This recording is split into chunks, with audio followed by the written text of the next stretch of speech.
नमस्ते दोस्तों। आज का टॉपिक है कुछ ऐसा जो काफ़ी सारी लड़कियों के लिए छोटा सा नाइटमेयर बन चुका है। Yes, I am talking about weight loss in PCOS। हमारे साथ है मिस अनुभा, जो एक लीडिंग डाइटिशियन है and now working as chief dietitian at Ankura hospital for women and children.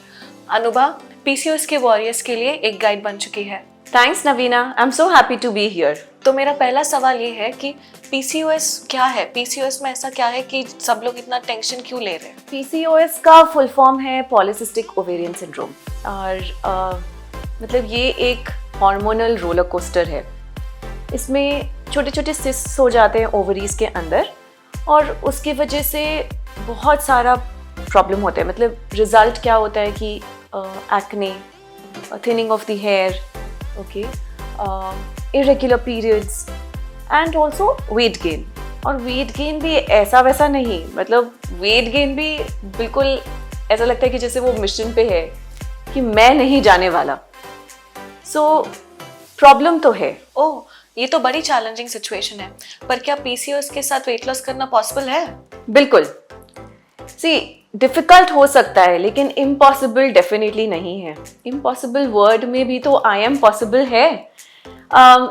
ऐसा कुछ हो सकता है कि जैसे बटर चिकन को अगर हम लोग हेल्दी बनाने की कोशिश करें तो वो क्या होगा, थोड़ा डिफिकल्ट होगा ना, लेकिन इम्पॉसिबल डेफिनेटली नहीं है। तो इसमें देखो, बहुत ज़्यादा ज़रूरी है कि डिसिप्लिन चाहिए, काफ़ी सारा पेशेंस चाहिए और थोड़ा अपना अपना जुगाड़ चाहिए। अच्छा, जुगाड़ से याद आया, क्या खाने में कुछ जुगाड़ कर सकते हैं क्या?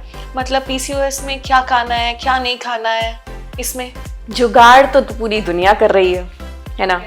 जुगाड़ का ऐसा है कि जो रिफाइंड चीज़ें हैं, जैसे हम सुनते हैं कि भाई ब्रेड है, पास्ता है, रिफाइंड शुगर जो वाइट शुगर है, इन चीज़ों को बिल्कुल कर दो बाय बाय। मतलब don't even bring it into your house. वो ग्रॉसरी लिस्ट में ही नहीं होना चाहिए। पर क्या करो अगर मुझे पास्ता खाने का मन किया तो? डेफिनेटली पास्ता सबका मन करता है खाने का, बट अभी इतना easily available millet pasta, whole wheat pasta है, तो हमें अपनी फेवरेट चीज़ों को गिव अप नहीं करना है। What we really need to do is smart choice. Okay, जिस दिन हम लोगों ने ये वाइट रिफाइंड ओवर प्रोसेस्ड चीज़ों को बाय बाय बोला, हमारे पास अपने आप ऑल्टरनेट्स आ जाएंगे। उसी को बोलते हैं जुगाड़। ठीक है, तो इन चीज़ों को तो डेफिनेटली बाय बाय बोलना है। ऑल्सो बहुत लोगों को शुगर क्रेविंग्स होती हैं, तो शुगर क्रेविंग्स के लिए हमारे पास नेचुरल स्वीटनेस है फ्रूट्स का।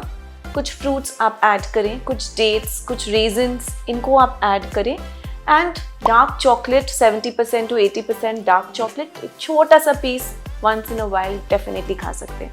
तो इन चीज़ों को आप अपने डेली रूटीन में इंक्लूड कर सकते हैं। So have more whole wheat, millets, brown breads, brown rice. These are the ones that are going to help you. मतलब चीट डेज भी सोच समझ के प्लान करके खाना पड़ेगा। लेकिन एक्सरसाइज के लिए क्या करना चाहिए PCOS के लिए? देखो, एक्सरसाइज का ऐसा है कि slow and steady wins the race. ठीक है, तो छोटे छोटे टारगेट्स बनाओ। Start with say maybe 15 to 20 minutes of daily walking. Consistency is the key. जहाँ पे आपने थोड़ा सा, जैसे मैंने कहा, डिसिप्लिन रखा कि नहीं मुझे रोज़ 15-20 मिनट्स एक्सरसाइज करनी है, तो आप वो मोटिवेटेड रहोगे उसको करने के लिए। ज़रूरी नहीं है कि नहीं सिर्फ जिम जाएंगे, बहुत हैवी वेट्स लिफ्ट करेंगे तो ही वेट रिड्यूस होगा। आप योगा कर सकते हो, उससे भी बहुत अच्छा हार्मोनल बैलेंस होता है। आपको अगर थोड़ा सा थ्रिल चाहिए तो थोड़ा बॉलीवुड म्यूजिक पे डांस कर लो। सो कोई ना कोई फॉर्म में एक्सरसाइज को कंटिन्यू रखो, एवरी डे करो and you are going to be able to see results over a long term. So consistency is the key. Absolutely, consistency is the key. मतलब ये तो समझ में आ गया कि एक्शन मोड में तो हमेशा रहना है। लेकिन PCOS में स्ट्रेस भी बहुत की रोल प्ले करता है, तो छोटी छोटी बातों पे स्ट्रेस होना वो सब होता है, उसके लिए क्या करना चाहिए? तो मैं यही बोलूँगी कि स्ट्रेस लेने का नहीं है, स्ट्रेस देने का है। Pass it on to other people. You don't take stress for anything. Meditation, deep breathing, ये चीज़ें आपको हेल्प करती हैं in order to take control over your stress. Exercise वैसे ही बहुत अच्छा रहता है। एक्सरसाइज अगर आप रेगुलरली करेंगे तो आप खुद एक स्ट्रेस मैनेज करने का तरीका आएगा, आपको हैप्पी हार्मोन्स रिलीज होंगे जिससे आपकी ओवर थिंकिंग वगैरह सब रिलैक्स्ड रहेगी। सो इसलिए ये बहुत ज़रूरी है कि थोड़ा सा लाइफ में चिल भी करना है, रिलैक्स भी करना है, and at the same time don't over push your self, don't punish your self, learn to first love yourself, accept what is there and then move ahead. उससे acceptance mode जब आपका on रहेगा, stress automatically कम हो जाएगा। ये आपने बिल्कुल सही कहा, लेकिन इतनी सारी टिप्स देने के बाद हम खुद को सेल्फ मोटिवेटेड कैसे रखें? How do I self motivate myself? So देखिए ये क्या होता है ना, मोटिवेशन तो बिल्कुल हमारे हाथ की चीज़ है।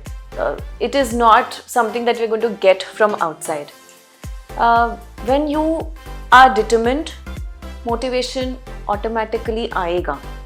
Okay? दूसरी चीज़ ये है कि बहुत बड़े टारगेट्स, बहुत अनअचीवेबल गोल्स ना रखें। ऐसा होना चाहिए कि छोटे छोटे टारगेट्स को आप फुलफिल करें, कि जैसे मैंने आज 15 मिनट वॉक की तो मैं कल 20 मिनट करने की कोशिश करूँगी, या आज अगर मैंने 10 स्क्वाट्स किए तो मैं कल उसको 15 करने की कोशिश करूँगी। बस ये छोटी छोटी चीज़ें और छोटे छोटे टारगेट्स को आप, स्मॉल विंस को आप डेली इंजॉय करें। enjoy the process, don't take it as a burden, don't take it कि जैसे ये कोई रेस है, मुझे इसमें कंपटीशन में हूँ मैं। you're not competing with anybody, you are a better version of yourself every single day and that's your motivation. So जब आप पीछे मुड़ के देखोगे आपकी journey, when you reach at a certain point, that's what is going to keep you going for a longer time. वाह अनुभव, आपने तो हमें इतनी अमेजिंग टिप्स दिए। Now I feel weight loss with PCOS is a much easier journey. Thank you for joining us. Thank you so much Navina, and आप सारे listeners को ये एक बात मुझे बोलनी है कि अपना ध्यान रखें। अपना ध्यान रखना सिर्फ आपके हाथ में है और सबसे ज़्यादा ज़रूरी है। So best of luck to all of you for your weight loss journey. तो दोस्तों, आज का एपिसोड यही खत्म होता है। Keep smiling and stay healthy.